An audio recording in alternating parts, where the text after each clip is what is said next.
All right. Well, this isn't the coffee and tea show. Let's do it. Yeah. Oh, my. You made it here. Welcome to the Podcast Engineering Show. This is the show where we have all kinds of fun talking about podcast production, recording, mixing. We really go into the audio engineering aspects of podcast production. We don't talk about marketing or listeners or websites and all that stuff. We talk about the hardcore audio production. And I have a background in music production, in the music business, and I got a bunch of album credits and all that stuff. So when I entered podcasting 6 years ago, of course, I hit the ground running, and I realized that, most podcasters and even podcast producers don't have the best knowledge base in terms of the audio engineering fundamentals. So that's where this show comes in. We talk about podcast production, but we really get into the tech part of it, and hopefully that can help you produce better sounding episodes and produce them in less time. And that's what'll happen if you really, implement the best of what you learn here. Of course, Barry is with me, and I have to finish fading the music before I hit the clip. Simon, I need a producer here. I need like a board operator or something. Tape up. I do this live. I play the music live. I fade it live, and I love doing it that way because it just makes it feel more live. And of course, Barry's here, right, Barry? Doesn't it feel more live? Yeah. Oh, yeah. I'm telling you. Wow. Barry live. I like it. Yeah, Barry's here live. And Barry, what would you think about you being my board operator? That's frightening. I know it's frightening. But today, or right now, or this evening, whenever you're listening to this, Simon Barber is here. He's an academic and a researcher. Now, you might ask, why? I just wanted to let that hang in the air, Simon, just for a second. People are going to be like, what? Why? I don't get it.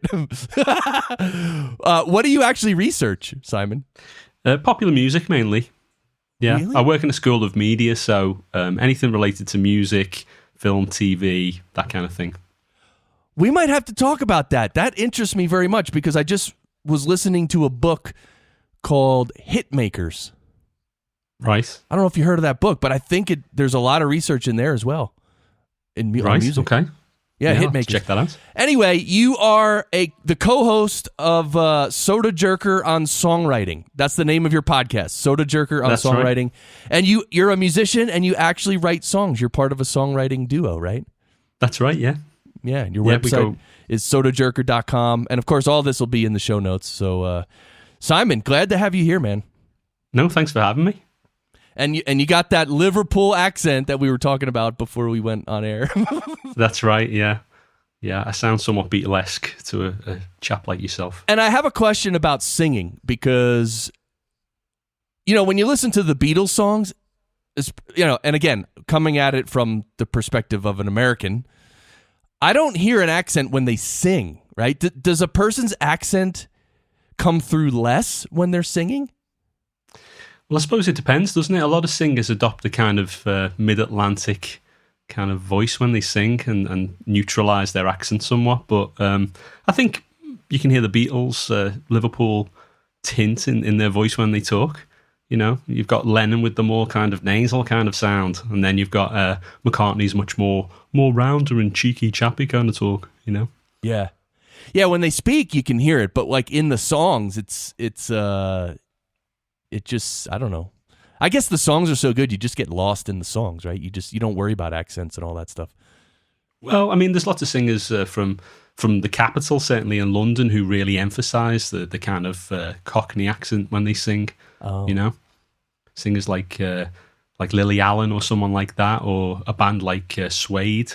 They tended to do a very sort of London kind of accent when they sang.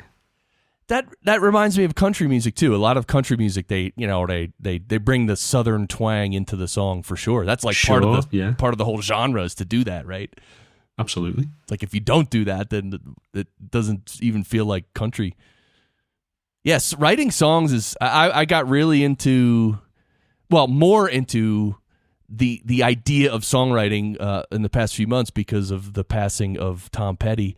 And, I've been a musician for many years as well, and I'm mainly a drummer, but I play some guitar and some bass. And I've written, when I was younger, I wrote songs, mostly music, not lyrics and melody, which, and the lyrics and melody are where it's at, right? It doesn't, the chords are just chords, but like the lyrics and melody are where it's at. But I was into heavy music back then, so I would write like these just disgustingly heavy riffs. And it was awesome, but they don't, it doesn't stand up to the test of time without a melody and lyrics. So absolutely, yeah. Well, as you say, that's the most memorable part for a lot of people, I guess, the melody and the lyrics. One of my about a year ago, I found on YouTube the Beatles song. I don't know if it's called "Don't Let Me Down," but it's the one where they're on the rooftop and it's like, "Don't let me down."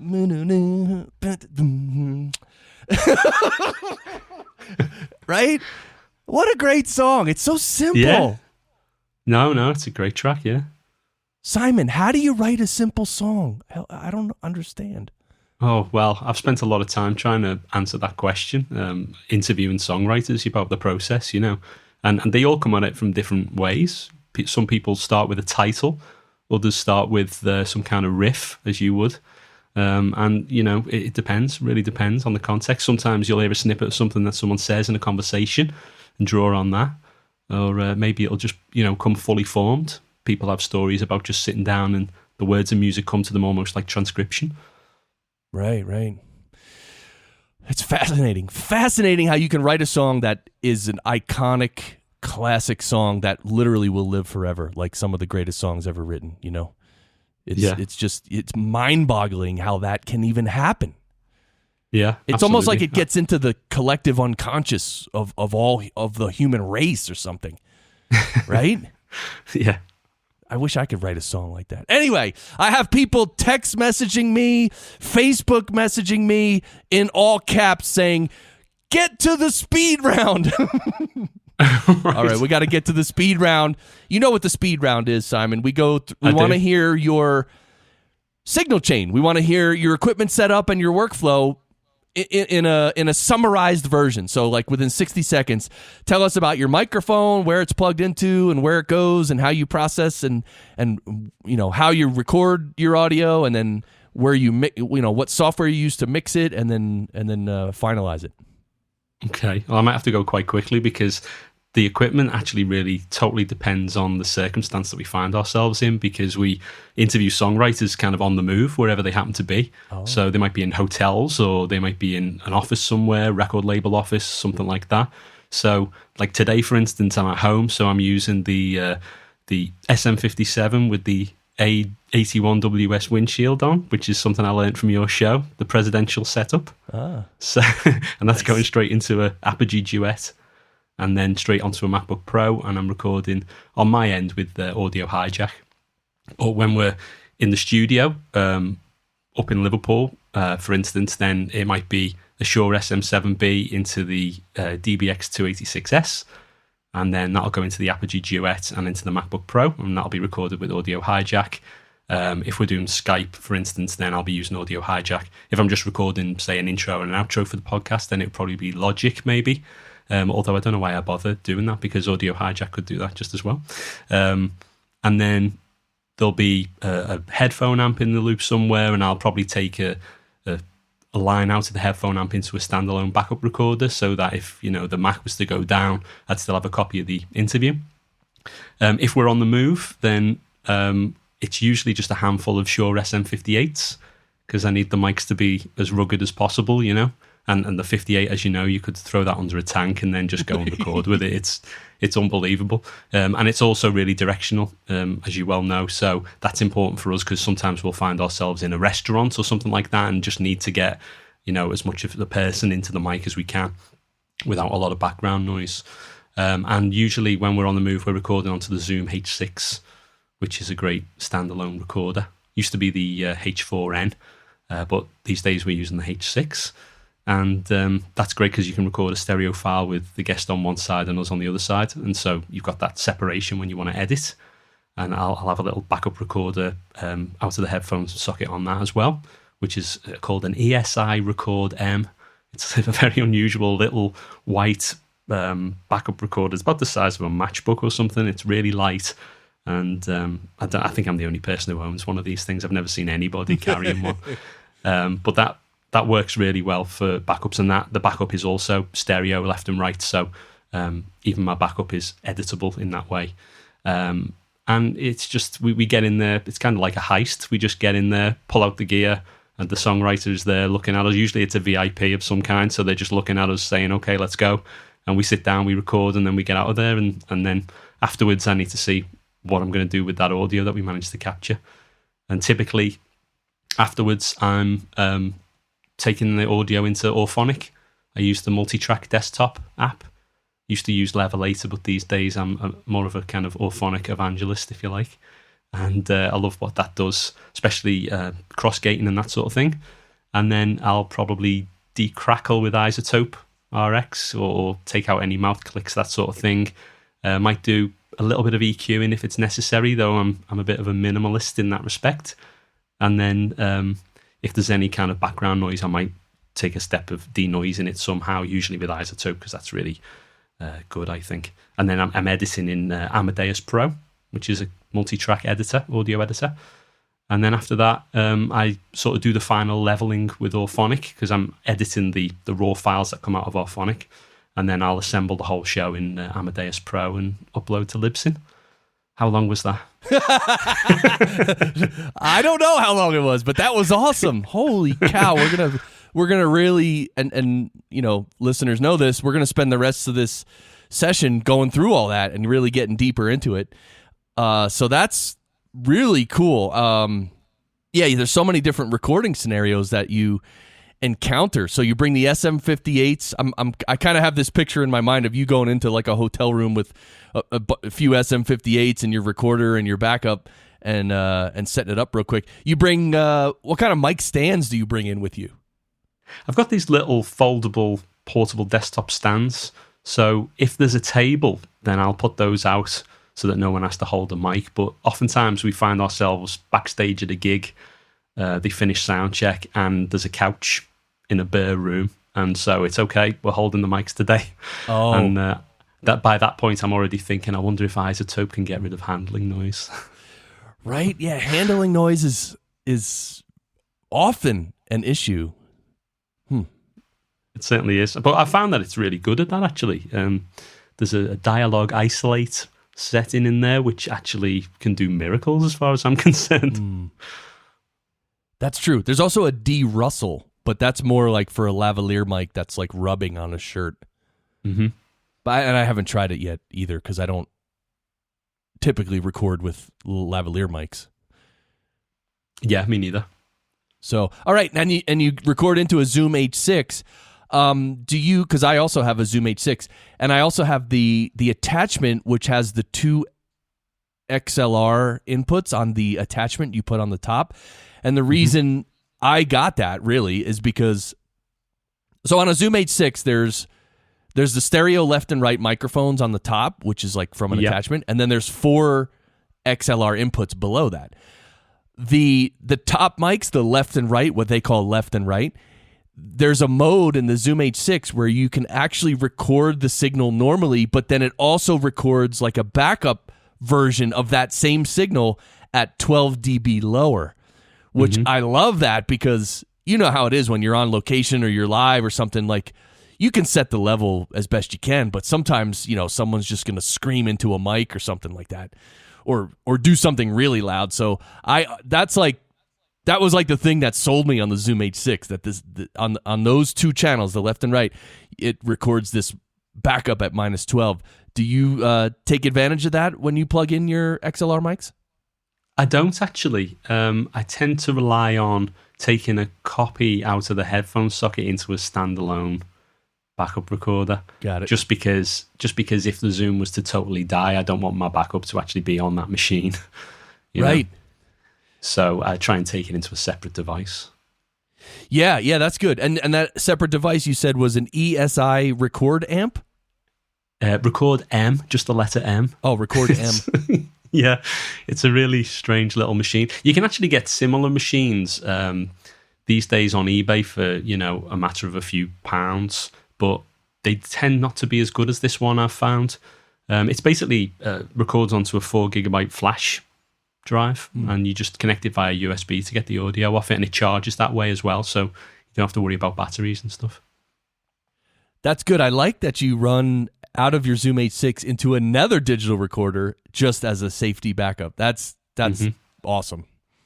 Yeah, I love backups. I was so pleased when I realized that it would be left and right, so I would actually be able to separate the voices afterwards as well. Yeah, that's awesome. I mean, geez, I wonder who has a setup that records the most backups simultaneously. Well, I used to put my phone out as well on the table for just, a room version, but they're not really usable, those recordings, so I tend to just stick with the two now. Right. And do you shoot any video when you do this? No, I have done that, but generally no. We just stick to audio. We just find that that's the best medium for podcasting, or well, for the kind of conversations that we have on the podcast. Yeah, and video just adds it makes it 10 times more difficult, literally, right? It really does. Yeah, absolutely. Yeah, that's the best thing about audio, and that's why podcasting is so available to people. That's why people who don't have much equipment or don't have much technical knowledge, they can do a podcast because it's the barrier to entry is very low. Of course, that doesn't mean they can do it well, but if they listen to the show, maybe, right, Barry? Yeah. Oh, yeah. Jeez. Barry, you want to start your own podcast? No way. You crazy? Oh, well, I know. You've told me before, Barry. You just you like being on this show. You don't want to start your own. Barry, if you did start your own show, you think it would be awesome? Oh, forget it. Oh my God. All right, so you're on location. You're holding the mics. Yeah, so when you're sitting on a couch with a songwriter and you're interviewing them, is it a one-on-one interview with you and the songwriter? No, it's me and my co-host Brian, and we both interview the songwriter or songwriters. So it can go up to 4 inputs. Okay, and so now, so let's say it is 4 people. Are you using 4 different microphones? Yeah, I'll carry a handful of SM58s just in case. Okay, and do you make the interviewee hold their own microphone? Yeah, okay. Yeah, I do, and oftentimes I guess it's a sensitive issue because you don't want to, especially if it's someone really well known, like a famous songwriter, you don't want to start teaching them mic technique or anything like that.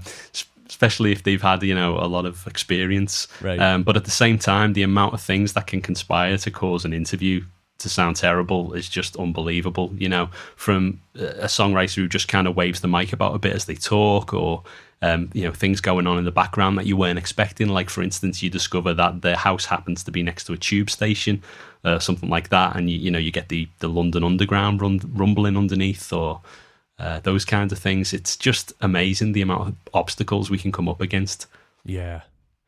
And I like, now that you're saying that sometimes you actually do 4 microphones with 4 people, at the same time in the same room. Now, using Multitrack Auphonic it's like heaven sent. I mean, what a gift, right? I know. Well, it's a dream come true for me because I used to manually do the cross gating stuff. Actually go through killing the tracks when people weren't talking and that sort of thing. So now that Auphonic does that automatically for me, I'm just in heaven. It's saved me hours. Yeah, but you mentioned that the tube station, which in the US we would call it like a subway. Yeah. So if noises like that come, or like if a loud truck goes by a window or something, those kind of noises really can mess with Auphonic that I've found. Like, especially like the cross gating or the gating and stuff, or even the leveling, because I've recorded episodes with people, again, with the blue Yeti in the middle of a table in New York City, and there's 3 people sitting around a table talking, and there's a window, and then there's the street, and you hear like cars honking, and it's crazy. But when I put that through Auphonic and try to use the noise reduction, sometimes it thinks that like the cars and the car horns that's like part of the program. So it'll raise them up really loud, and so throughout this track, it's unusable because I can't. Then I'd have to go in manually and remove that, and it's like, well, no, that's why I'm using Auphonic in the first place to get rid of that. And if it's going to boost that, then that's completely wrong. So Auphonic is really good if the signal is clean, and if it's not clean, it can be a little tricky. Has that been your experience, Simon? To an extent, not necessarily to the extent that you just mentioned. I guess the great thing about Auphonic is that it's constantly learning, isn't it? Its algorithms are constantly being tweaked, and it's getting new input all the time, which it can learn from. So I would any problems that you have, I'd probably send those over to them and get them to see if they can tweak their algorithms or refine the way that it deals with that kind of background noise, maybe. Yeah, and at the same time, even though it learns as it goes, it learns the more information it gets. At some point, it's like, if the background noise is too loud, it's just too loud. Like, there's no... Oh, sure, yeah. I mean, there are situations in which, you're never coming back from. Yeah. All right, and then so you use the cross-gating in Multitrack Auphonic, which is really helpful. And then, so when you use the Multitrack Auphonic, do you spit out the files, the individual files as well, and then bring that into Amadeus Pro? I do, yeah. I don't do the actual final stage. I just spit out the process files, then edit those in Amadeus, and then later on combine them. Yeah. So for those of you who don't use Multitrack Auphonic, you can put in 4 tracks or more, or 2 or 3 or 4. It doesn't matter. More than one. Let's put it that way. But for the example we're using, you can put in 4 tracks. And it'll level each track first and cross-gate it and all that, and then it'll combine them into one mono track if you want. But you can also tell Multitrack Auphonic to output each individual track that has been leveled, and so then you get the same 4 tracks that come out, but they're leveled and they're cross-gated. So then that's what Simon's saying, is that he brings those 4 tracks into Amadeus Pro, and then you can go nutty with it. What do you normally do in Amadeus Pro? By the way, I've used Amadeus Pro like once or twice. I just tried it like a few years ago. Do you like that program? I love that program, actually, yeah. Yeah. You're not a fan? No, I thought it was pretty good. I don't see. I use SoundForge Pro, and I have been for forever. And I'm not sure. Oh, you know what it was? When I was because I bought a MacBook Pro in 2009. And I bought Pro Tools, and I wanted a stereo editor, and so I didn't want to buy, like, SoundForge Pro I use on my PC, so on my Mac I wanted another stereo editor, like a detailed editor, and so I was just trying different editors, and that's where I tried Amadeus Pro. And actually, out of all the ones I tried, I think that's the one I liked the most, because it was sort of intuitive, and it looked good, and it seemed to perform well. I liked it. Yeah, I find it really intuitive and easy to use. You can zoom in and out of those waveforms and edit all those little lip smacks and breaths quite easily. Does it have a lot of processing built into it? Well, it picks up your audio units and that sort of thing. So, and there's some stuff linked to on the Amadeus Pro website where you can download some free stuff as well, which I think is what I probably did when I first got the app, and I'm still using some of those. They've got a nice graphic EQ in there, parametric EQ, and there's multi-band compressors and things like that, but I don't tend to use those so often. Mainly, I'm looking to use Amadeus Pro to really just get into the weeds of all the little mouth clicks and breaths, and I'm a little bit fastidious about that sort of stuff. Yeah, I'm thinking of SoundForge Pro. What I do a lot in SoundForge Pro is like little fades. Like, obviously, I do the lip smacks, and I do cutting out spaces and stuff like that. Any crack, anything like that. But I use little fades sometimes, like I'll fade out the very end, or what else do I do in there? Sometimes I'll normalize things, like if somebody is talking and then they say something under their breath, like there's like one little phrase that's like way too low, I'll actually highlight that little phrase and then normalize it and just raise it up like 5 or 6 dB or whatever. Oh yeah. Me too. Yeah. Okay. So it does normalizing. I'm sure it does fades. sometimes I use the time stretching. I don't know. One thing I've done recently with time stretching is I have a client and he takes these really long breaths in. So he'll be talking and talking, and then he'll stop talking and he'll go, and then he'll keep going. And it's like the breath is way too long. It's like it completely disrupts the flow of the entire podcast episode. And I'm like, well, what do? You can sometimes you can probably cut out some of the, like in the middle, just cut out a little bit in the middle. But I'd shorten that breath. How would you do it? I'd just take out a piece in the middle until it sounds nice and smooth and short. So that's one way. One thing I did recently is I'll highlight the entire breath and I'll time stretch it or time compress it to be half the length. And it won't change the pitch, but it'll be, instead of being like, okay, it'll be like, okay.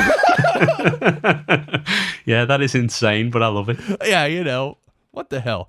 What else do I'll even replace an inaudible word. If they've used the word more than once, I'll take it from somewhere else and put it on that sentence just to make sure, because I want the guests to sound as good as they can possibly sound.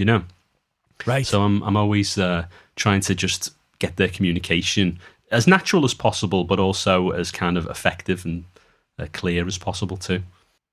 Yeah, that's a great tip. Is cutting some audio from a different place in the episode and pasting it over something. Like that's another way to replace a breath, right? Is to just go find a shorter breath and just exactly. replace it. Yeah. And I tend to find that people use the same word more than once in a sentence oftentimes. So, they'll say, and then I'll just take the first, and put that on the, Wait, so how nutty do you get with taking out mouth clicks and all that? Because, wait, what version of RX do you have? It's RX6. Okay. So it's, I get pretty nutty, actually, yeah. I go through kind of word by word on every podcast and just make sure that it's all correct. Just the one pass, but, I do take the time to do that. And does your version of RX have the D mouth click? Yes. Yeah, there's mouth clicking and there's the de-esser, which works quite well. What else do I use? Do you use the D mouth click in RX, or do you just do it all manually? Well, I tend to run decrackle first. I find that deals with most problems. And then if anything comes up after that, I might manually take it out. Okay. Yeah, the D mouth click is very handy. When I first started using it, I just pulled up that module within RX6 and I didn't even change any settings, and I just previewed it and it sounded great, and I just applied it to the entire track and it seemed to work good. But there's a little setting in there. It's called click widening, and it's like you kind of can set the width of the clicks. So and again, it's width in terms of milliseconds. Obviously, it's not like any wider than that, but you can actually preview it. So I guess some mouth clicks are really really narrow, and some are a little wider. But anyway, I think Jason DeFilippo. I'm going to try that. Yeah, Jason DeFilippo told me, he's like, "Oh, you got to mess with the click widening." I was like, "Oh, cool." So that'll be the first thing I do after this. Right? It's kind of cool. You can find a piece of the audio where there's a blatant mouth click and just highlight, like 2 seconds, and then just hit preview, listen, and adjust the settings, hit preview again, listen. And the other thing that's cool about the D mouth click is there's a little button on the bottom right of the D mouth click module that says output the mouth clicks only. So it reverses the output. It outputs only the mouth clicks that it's removing. So it's pretty handy, that, because you can tell if you're doing too much. Definitely. Yeah, because you don't want too much of the voice in there. Yeah, because doing too much is the danger, and that's what I'm always worried about. Like if you don't have the settings right, and it starts taking out too many mouth clicks, but also not even just the mouth clicks, like the T's and the P's and the any little like small like peak of more like mid-range or treble. Just like it can remove some clarity, actually, not just mouth clicks. So I'm always afraid of overdoing it, and then the track will be like a little dull. But I mean, we're splitting hairs at that point. You know what I mean? But that's what we do on this show. Barry, do you think this show will ever happen and we won't really get super technical and we won't split hairs? Nah, it ain't gonna happen. Oh, I hit the button too quick. Oh, Barry, what do you think about the way I just hit that button? It's a mess. I know. It's crazy. So I'm going to, if I ever come to the UK, I'm going to have to, I'll call you and I'll call all the other guests from this show Jason Sanderson, everyone who lives in the UK. We'll have to have like a little meetup or something, have dinner. Yeah, absolutely. Get Mike Russell down. Yes. Oh, man.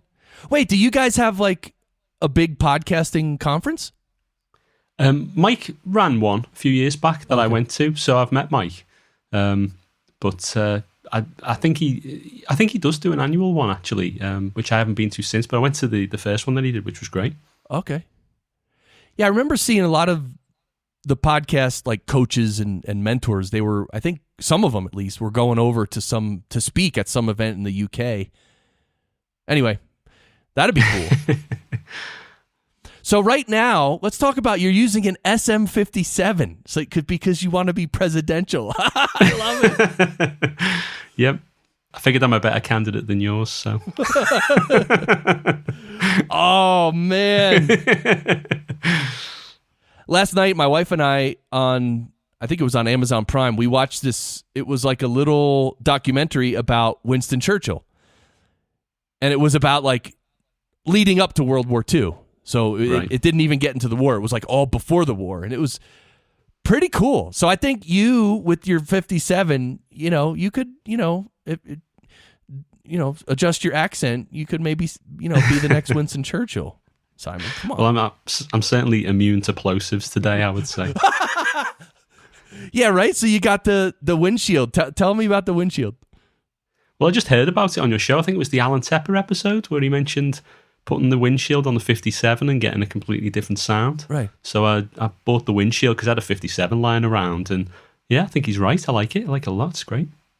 Right? It is. It's so nice. It's such a great mic. I mean, I don't know. The 57 and the 58 are like, I mean, are there any more mics in recording that are more well-known than those two? I mean, right? It's crazy. I know. They're ubiquitous, but they're actually just for a reason. They are unbelievable, just indestructible and so reliable. Yeah. And they just work great. You put it in front of someone and you can guarantee that that's pretty much what you're going to get is that person and not much else. Right.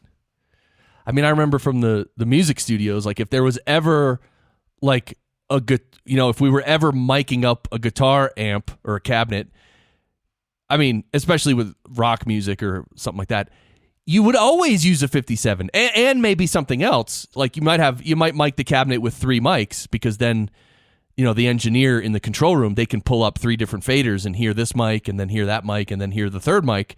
And then they, once at that point you can hear what it actually sounds like through the mic, and then maybe you only decide to use one of the mics, but you need to hear all 3, right? Because that's the secret of good recording, right? Is finding the right mic for the situation. Absolutely, yeah. So anyway, it's amazing how. Yeah. Sorry, go on. No, but a 57 was always like, that's just like the no-brainer. You just always put that on a guitar cabinet. Yeah, sure, yeah. Or even on a snare sometimes as well. Oh, yeah, snare. That's another one. Always on a snare, pretty much. Yeah. All right, then you use the Apogee Duet. That's right. Yeah, tell me about that one. Apogee, I always loved Apogee, back from the music studios, because those are the days when digital audio converters were, wait, am I saying it right? Yeah, digital audio converters.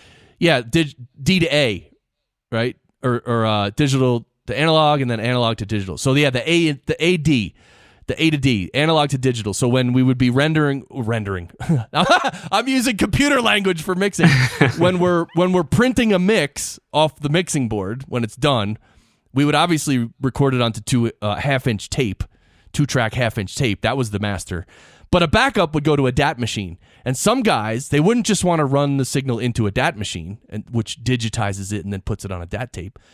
They would want it to go through an Apogee A to D converter first, because Apogee's converters were renowned, and I think they still are. So is that one of the reasons why you got that one? Yeah, well, I knew about their reputation as, in terms of the converters. And this is a pretty affordable, 2-channel unit. So, yeah, I picked it up for that reason. And it does sound great. It's really nice and super portable as well.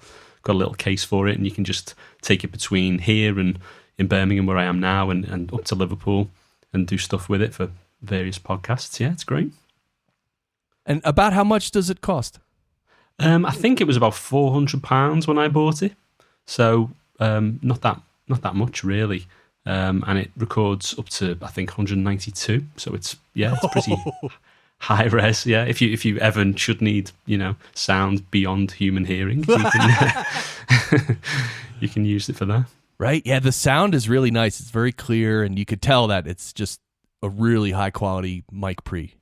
Yeah, and it's got a really nice feature on it, which I think a lot of these sort of desktop units, like the Audient and Universal Audio's one, tend to have, which is that you can sum to mono, but just by pressing a button, or you've got buttons on there that you can assign to certain functions. So, for instance, I've got the left button set to turn my speakers to mono, and I've got the right button set to turn headphones to mono.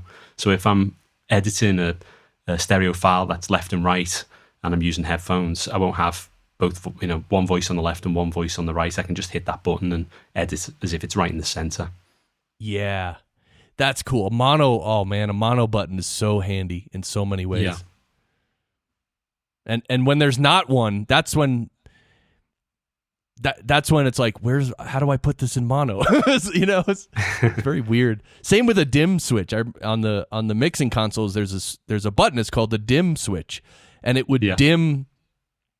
Like if you're listening to the song at a certain volume, right, and you're mixing and you're listening at a certain volume, if someone walks in the room and wants to ask you a question, or the food arrives or something, and you don't want to turn down the volume knob, because then when you turn it back up, you don't know exactly where it was, right? Mm-hmm. You might put it at about the same level, but if you want to keep it at the exact same level while you're mixing, which is very handy a lot of times, there's a button. It's called a dim switch. So you hit the dim switch, and it brings the volume down quite a bit. And even the dim switch has a little volume knob next to it. It's like the dim volume. So you can make it really low or just a little bit lower than main volume.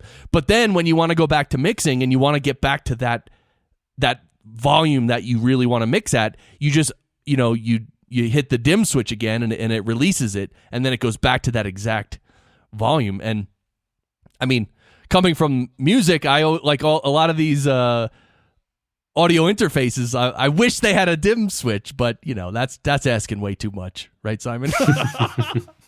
Well, I think some of those newer models do. I mean, the Apogee Duet was one of the first, I think, but the ones that have followed do have dim switches on. I think the Audient, the ID22 and those sorts of models, I think they do have dim switches on. You have to check. Oh, that is cool. Yeah, I'm gonna have to check that out, because they act like monitor controllers as well, some of them. So I suppose it's necessary. Yeah, the monitoring is important, because my setup now, I go through a mixer and I do a bunch of different things. But like, if I'm sort of still pondering if I should get a new computer and which kind. But if I do, I would like to have my computer in front of me and my audio interface right there and use that monitoring volume as my volume for the speakers. So in that case, I will want to look for an interface that does have a dim switch and a mono button, which would be awesome. Yeah, well, they're great, these little portable units, and especially if I'm doing something up in Liverpool, which is on Skype, the guest is on Skype, it's particularly useful, although one of the complications of that is that Skype only hears one input. I don't know if you realise this. Yes. If you've got two local hosts plugging into channels 1 and 2 on the Duet, Skype will only listen to the first mic. Oh. So we have to kind of combine those two microphones into one and put them into one channel of the Duet, and then go into the DBX from there. So yeah, it's or into the DBX, then into the Duet. So it's slightly frustrating, but it still sounds great. So that is very frustrating, and that's actually one of the main complaints that Daniel J. Lewis and I had about the Sound Devices Mix Pre 6 is that it has 4 microphone inputs, and it has a little stereo input too. So it has 6 inputs, but if you plug it into a computer and use it as an interface, it only takes the first 1 or the first 2 and sends it to Skype. And it's like, when you're doing online stuff like this, you need to route things. And that's why I wonder if, so I don't want to skip topics here, but you use Audio Hijack to record, and that it's made by Rogue Amoeba. They also make something called Loopback. If you use Loopback, I wonder if you could access both channels of your duet and send them both to Skype. Possibly, yeah. I did experiment with Loopback briefly, I think the day it came out, but I haven't gone back to it since, so that's probably something I should try. Although I have got a little standalone box that kind of does the same thing anyway. I can't remember what it's called. Stage line, just the 2 inputs of XLRs out into one and then put that straight in. So I see. I can accomplish the same thing with hardware, but yeah, I should experiment with Loopback. Right, that might work. Loopback and Audio Hijack. I mean, to me, that was like, Corey Coates described all that on this show a bunch of sessions ago, and that just sounds like tremendous. Like you could just route anything, do anything in the box. Oh yeah, it's like the Rogue Amoeba stuff's incredible. What you can do with those little units and just connecting, an input device to a recorder to an output and putting other things in the chain. It's phenomenal. Right. So the Apogee Duet, let's finish up with that. So that's your interface. It's awesome, very clean. Records up to 192 kilohertz sample rate, which I love that. And something about sample rates I wanted to mention. I think it was over Black Friday when I bought a whole year of Ringer. Now, people, right. I'm sure most people have heard of Ringer, R-I-N-G-R, Ringer. It's It's like Zencaster. It's like a VoIP recorder, right? You connect with people over the internet, and it records a local copy of them and all that. And then you can download that clean local copy later and use that in for your production. It's awesome. But one of the things I just found, I guess within the last week or two, I found out that Ringer only records the raw files at 22 kilohertz sampling rate. Wow. They allow you, first of all, they record the raw tracks, and then they do a bunch of processing, and they allow you to download the processed files, which for someone who doesn't know anything and who doesn't want to spend time on production, that's good. It's good that they mix it all together and level it and do all that. Okay, fine. And those process files that they offer you that you can download, those are at 48 kilohertz sampling rate. But they allow you to download the raw files, and the raw files are only recorded at 22 kilohertz sample rate, which means they don't capture any frequencies above 11K, which is unbelievable. It's shocking.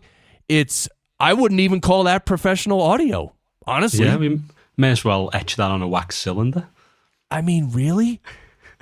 And the problem was, I'm doing post-production on some tracks that I recorded with Ringer, and I keep wanting to add more high frequencies, and I'm trying to add more high, but there's none there.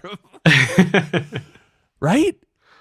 So anyway, then Brian Ensminger, who was he's an alumni of the podcast engineering school. He's also a podcast producer and a host. He's awesome, Brian. And him and I were messaging on Slack, on the podcast engineering school Slack group, and he's like, "Oh, I use Ringer and I record the 48 kilohertz version." And I was like, because I posted something that they only record at 22 kilohertz, and he's like, "Oh no, but I download at 48 kilohertz," and I'm like, "Yeah, but the raw files don't capture any frequencies above 11K. So even after Ringer does all the processing and they can create a 48 kilohertz file for you, still there's no information above 11K." And I was like, "Open it up in RX and look, you'll see." And he's like, "Okay, I'll do that when I get home." And sure enough, he writes back and he's like, "Oh, sugar, because it's just like, really? And so, and I don't know. Anyway, I'm getting off on a tangent here, but the last thing I want to say about Ringer is that there are some people online, including Sean Smith, who I think I met him once, and nice guy, the mobile pro. I wish he was on this show. I invited him several times, but this guy is such an evangelist for Ringer. I mean, this guy, you would think the guy owns Ringer, the way he just says that Ringer's the best, and it's the people who created it are professional audio engineers, and it's more stable than anything else. And it's like, all that being said, you only record up to 22K? Wow. Barry, what do you think about that? That Ringer only records up to 22 kilohertz. Wow, man. Wow. I like the other one better. Barry, what do you think about Ringer? They only record up to 22 kilohertz. Yeah. Oh, wow. Forget it. Awful. The awful at the end always gets me. Even prototype. Do you ever use anything but Skype, Simon? Oh yeah, well, most of the stuff happens in person these days. So we're just, barging into people's offices and interviewing them. But we have done a lot of stuff over Skype, and there are ways that you can improve the Skype quality. Obviously, you've talked about a few of those things on the show, recording onto different machines and that sort of thing. I don't tend to do that. I tend to record with Audio Hijack on that same machine.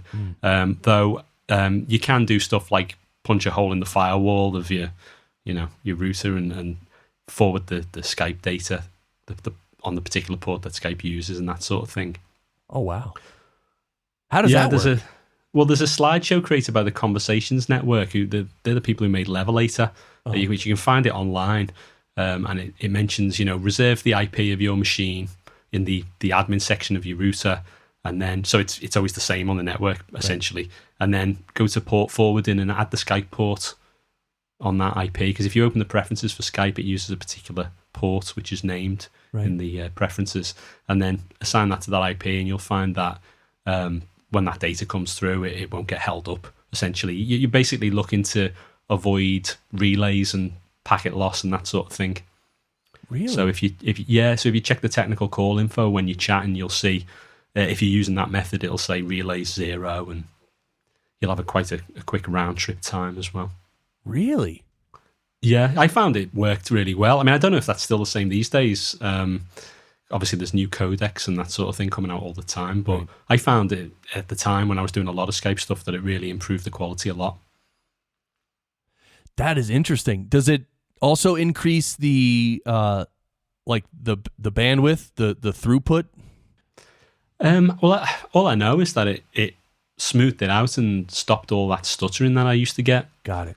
Even though I was using a really, quick broadband connection, I used to still get that kind of stuttering. Right. Even in a wired connection, with an Ethernet connection. Right. So I would recommend people try that if they're having trouble, for sure. That is really interesting. Skype is its own beast. I mean, that will, and I've heard Rob from Libsyn say that to get the best connection, the person, if you're going to have a Skype call between two people, the person who should initiate the call is the one who should be the one who has the faster and more reliable internet connection, and somehow that will make the call more stable than if the other person initiated the call. That's one thing. Yeah. The other thing Skype does too is they will, depending on the bandwidth and the throughput, they will literally, destroy the audio more and compress it more if the throughput gets to be so low. Like if there's a lot of traffic and there's not a lot of bandwidth, it'll crush the information even more, make it sound even worse, just so it keeps going through. And so obviously that's the danger in recording with Skype, is you never know when there's going to be, a bottleneck on the internet, and all of a sudden it just decimates your audio, makes it sound like crap. I've tended to ask guests to just have a phone in front of them and do a voice memo when they're talking to me on Skype, and then send me that audio afterwards as well. And that's got me out of some sticky situations when Skype has got pretty crunchy. That's interesting. I one thing I thought of yesterday is that I wanted to find, because I like Zencaster, And I even like Ringer, except for the frequency, except for the sample rate.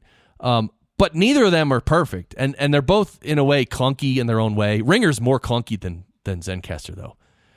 Ringer is like, Ringer forever did one-to-one calls only. They didn't do like conference calls. You couldn't have 4 people on at once. Now they do, and they're still, even though the functionality's there, it's just clunky. There's not even a chat room in the session room. And when people connect over online, it's like either they can't hear you or you can't hear them, or it's like, hello, can you hear me? Like, that's why you need a chat, right? You need to say, hey, I can hear you. Can you hear me?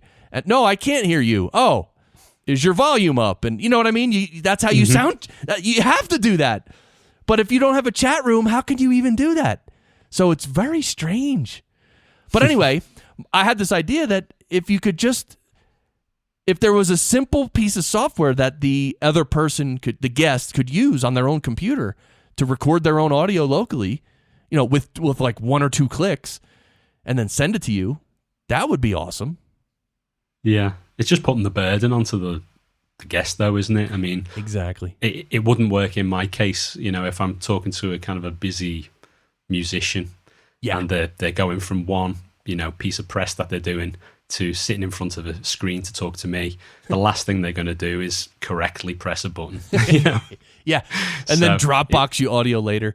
Yeah, same thing with like CEOs and busy people. It's like they're they have this rock star mentality, and it might be legitimate, but they don't have time and they're not going to mess with anything. Like, hey, you want me on your show? I'll answer the phone. That's all I'm going to do. I get it. It just makes life harder for us producers. So, yeah. But it's great that you can do this stuff remotely. Some of the intros and outros that we do for the podcast are done remotely. I'll be in Birmingham and Brian will be in Liverpool. And so we'll just get together on Skype, but he'll record locally and I'll record locally and I'll just put them together later. I've got a couple of Rode NT USB mics, which I use for that so that we've got kind of the same sound. I don't know if you're familiar with that mic. No, the Rode NT USB. Tell me about that. Yeah. It's essentially a cardioid condenser USB mic made by Rode. Kind of a similar level to the usual kind of USB mics that you've mentioned on the show. Right. But it happens to sound really good, I think. And it comes with a nice pop shield that's built onto the front of it. And it sounds great. You just don't plug it into an iPad. I found it doesn't sound that great on an iPad for some reason. I don't know whether it's the little converter that you use to connect it or something, but if you plug it into a laptop, it sounds fantastic. So we'll use that for intros. It's kind of a quick and dirty solution, Oh, that's cool. And how crazy do you get with like layering in music to the final episode and using musical elements? We do use music because we've worked quite closely with labels and artists for to promote them for like 6 years or something now. So we do include music, and we've got a bit of intro music that we use, and I just assemble all that stuff at the end in Amadeus. So I don't do what you do, firing stuff off live. We just go out there, get the interview, come back, and then assemble the whole thing later. Plus, things tend to change as well. So sometimes an album release date will change or something like that. And so we usually do the intros and outros at the last minute so that we've got the most up-to-date info. Very cool. And so you're interviewing songwriters. Do you ever ask them for permission to play their song on your podcast? Yeah. I mean, the labels tend to send us the stuff, as part of that relationship. So that's how we handle that. But they allow you to actually play the song, or only like a clip of part of the song on the episode? Yeah, we just use short clips mainly for the purpose of education, I guess. Showing they're actually examples that show the particular songwriting element that we're talking about. Right. But I know, how does that work though? With like, for instance, I know Spotify now that Spotify is accepting podcasts, en masse, they flag any copywritten music. And that's why Libsyn is telling everyone, you cannot have even 1 second of copyrighted music, or literally your entire show will be declined. Has that happened, or have you had any trouble? We haven't put it on Spotify for that reason. Yeah. Okay. It's just a constant source of discussion, really. And I know what you're saying. It's like it's becoming an issue these days, certainly. And Libsyn have been making that clear to people recently, haven't they? Yeah. Yeah, and I mean, it's understandable in a way, but then it's like, for you and your show, it'd be nice if you could somehow, if there was a way that you could show or indicate that you have permission to play that. Yeah. Oh, absolutely. Yeah. There are podcast licenses that exist through the PRS and blanket licenses that people can get. And so it would be nice if there was an opportunity to actually demonstrate whether or not you're allowed to use the stuff. Yeah. Right. But that would be totally clunky as well. You'd have to, first of all, they would flag the episode. Then they would have to check somewhere, does this person have the right license? And you know what I mean? That's not easy. It's not an easy process. No. Maybe you'll invent the solution someday, Chris. Stay off Spotify, I guess. Do it privately. There was a post on Facebook this past week, and someone posted, hey, if anyone have a podcast and they make more than $50,000 a year from their podcast alone, and some people were chiming in saying, no way, if they asked Barry, this is what Barry would have said. No way. You crazy? But, anyway, and there was other people that said, oh, absolutely. I make six figures with my podcast alone. And anyway, One woman said that, or I think it was a guy, I don't know who it was. They said that they've had a private podcast since I think 2009. And they're making just tons of money on a private podcast. And private means that it's not on iTunes or Stitcher, and it's not public, it's private. People have to sign up and pay to get the podcast. Yeah. Those people are lying, I would say. Yeah. Oh, yeah. I'm telling you. Well, who knows? Maybe someday my show can be a success story. I guess it already is, because, I mean, I've had the people you've had on it is fantastic, and I see it as a great source of information. I mean, I get one of the great things about this show is that I tend to find myself writing things down, which I don't do with a lot of shows that I listen to. So I'm constantly checking out preamps and boards and plugins and all kinds of stuff as a result of listening to your show. So I'm glad you're doing it. Right? Yeah, and the show is supporting the school, and the school I've had 2 semesters so far, and in I don't know when this one's coming out. I think this one might be the first session of 2018, which means that the first semester of 2018 for Podcast Engineering School is going to start in a few days.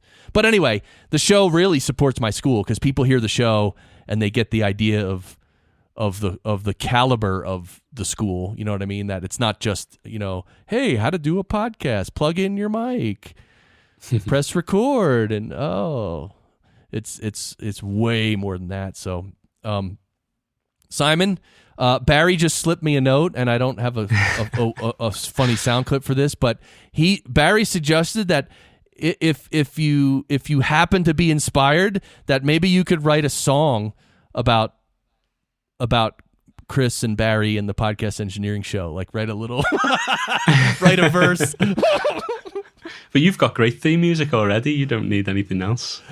Well, that's why I'm saying Barry thinks if you're inspired, if it just, wait, how do you write songs, with a piano or guitar or both? I'm a guitarist primarily. Okay.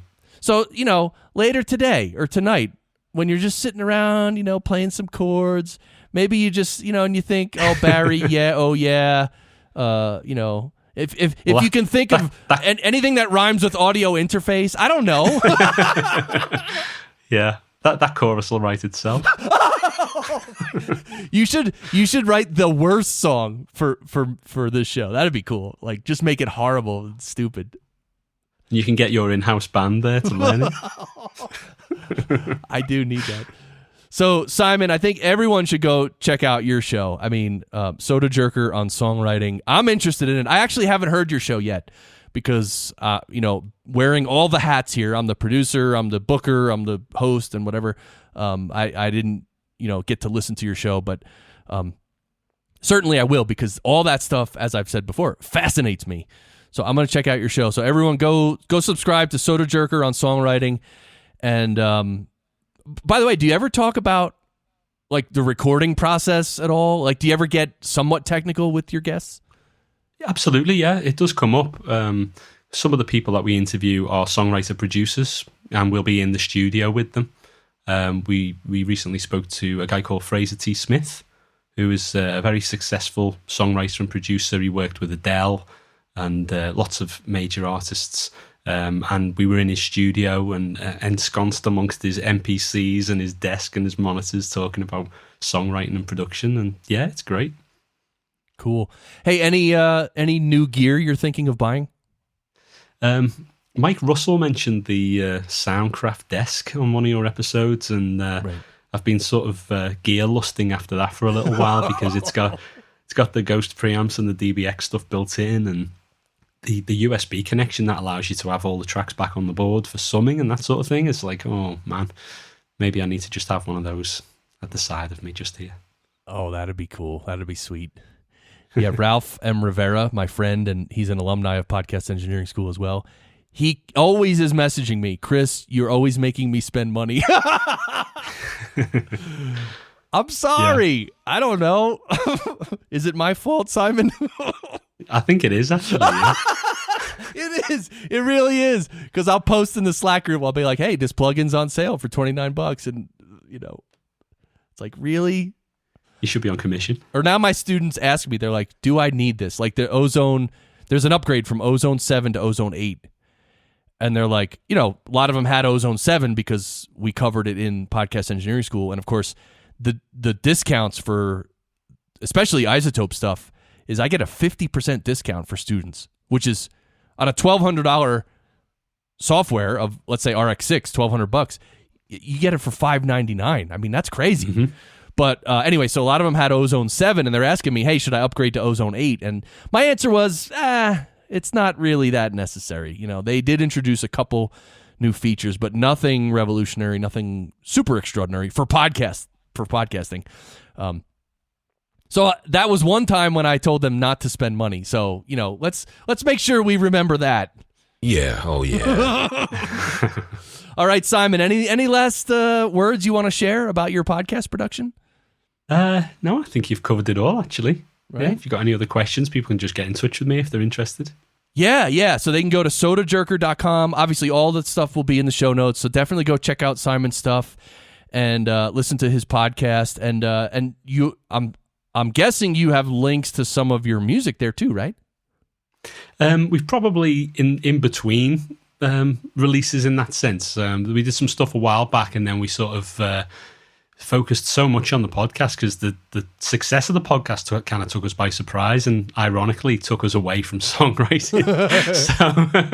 so we're getting together this Christmas to kind of work through a whole bunch of new stuff, and hopefully there'll be something out next year. I just thought of a rhyme for the song that you may be inspired to write. You can rhyme podcast production with industry disruption. Oh, no. Nice. Doesn't that flow off the tongue well, Simon? Oh, man. Yeah, it scans. Atrocious. Oh, horrible. Barry? Oh, man. Wow. All right, Simon Barber. Okay. Thank you, man. Oh, wait, hold on. Stopping the music. You're, if also... is any of the research you're doing on music, is any of that available for us to see? Oh, yeah. If you go to my website, which is simonbarber.com, there's a list of various things that I've done. Research around pop music and songwriting primarily, but also some stuff on digital recording, sort of, mid to late 70s digital prototypes and the introduction of commercial digital recording in the States and that kind of thing. Oh, that's awesome. All right, we're going to do that too. So you can check that out. simonbarber.com. That's right. That's cool. All right, and remember the book is called Hitmakers. You might really love that one. I think that's like a serious book. It's not just like a couple things. It's like real research and really talk about melodies and history, and it's cool. But anyway, thank you, Simon Barber. Thank you for listening to the Podcast Engineering Show. Check out all our previous sessions, and Simon, what you got to yell out, right? Sound great? Sound great. And we'll do it right here. Sound great! Yeah!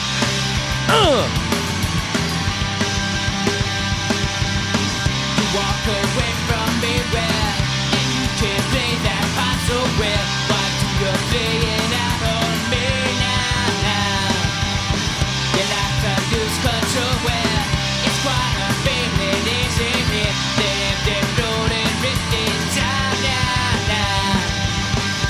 You tell me that you found something better. How should I respond to that? It's a lie. I don't wanna hear it. What do you want me to say? It's a lie. I don't wanna hear it. You react some empathy. You change your attitude where you say I just don't get it now. You say your eyes so far away now. Gave up on me where some chance you gave me gave away. You say I wouldn't understand now. You tell me that you found something better. How should I respond to that? Oh yeah, I say now it's a lie. I don't wanna hear it. What do you want me to say? It's a lie. I don't wanna hear it. You react so angry. I want you to know you were ever with me through. I've gone over all we've been through. Doesn't seem that long a time now. Think we did still hold that meaning. And does it mean it's still the same? You're pushing me away. You work your theories now where you're getting worked up on you now. You work your way around somehow now. Yes, it hurts me now where that you don't talk to me at all. Now that these worlds have split apart now. You tell me that you found something better. How should I respond to that? Oh yeah, I say now it's a lie. I don't wanna hear it. What do you want me to say? It's a lie. I don't wanna hear it. You reject some empathy.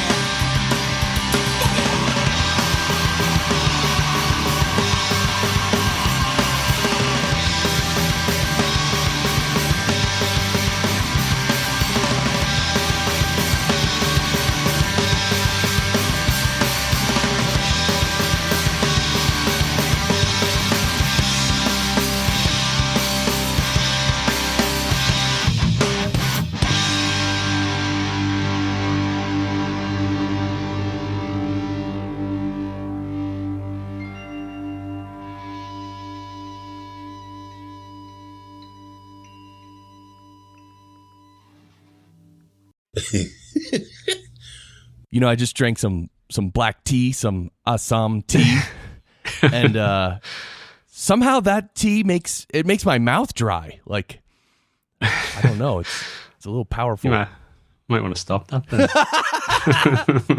Well, it's better than coffee because when I drink coffee before I try to record a session, then I end up like it makes me a little phlegmy and coffee. I said coffee and then I meant like it makes me cough. So that's a little weird. You're quite an upbeat guy as it is, aren't you? So you don't want to be bouncing off the walls. That's true. Yeah, I don't rely on caffeine for my energy. Although, but I do drink some coffee and tea here and there, but that's just kind of, average or even less than average. In fact, I drink coffee. I only drink maybe an 8-ounce cup, which is pretty small. Right. So, are you a tea or coffee guy? Funnily enough, I don't drink any hot drinks. I don't drink tea or coffee or anything. which is bizarre. In the UK, everyone drinks tea. I know, especially from Liverpool. Everyone in Liverpool drinks tea. I know. So I'm you have tea unusual. time. It's like a time of day, right? Yep. So what do you do during tea time? You just hang out and eat snacks? Well, I do eat, but yeah, drinks wise, I just drink cold drinks. Yeah, juice and all that sort of stuff. You ever try iced coffee? Yeah. Not really. I mean, I suppose I have tried it, yeah, but I'm not really much of a coffee fan in general. I like the smell of coffee. That's about it. All right.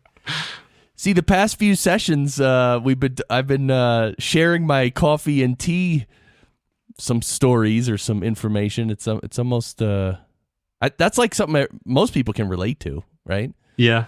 Well, I make a good cup of tea, but I don't drink it, unfortunately. Well, that's good. You make it for others. That's very nice of you.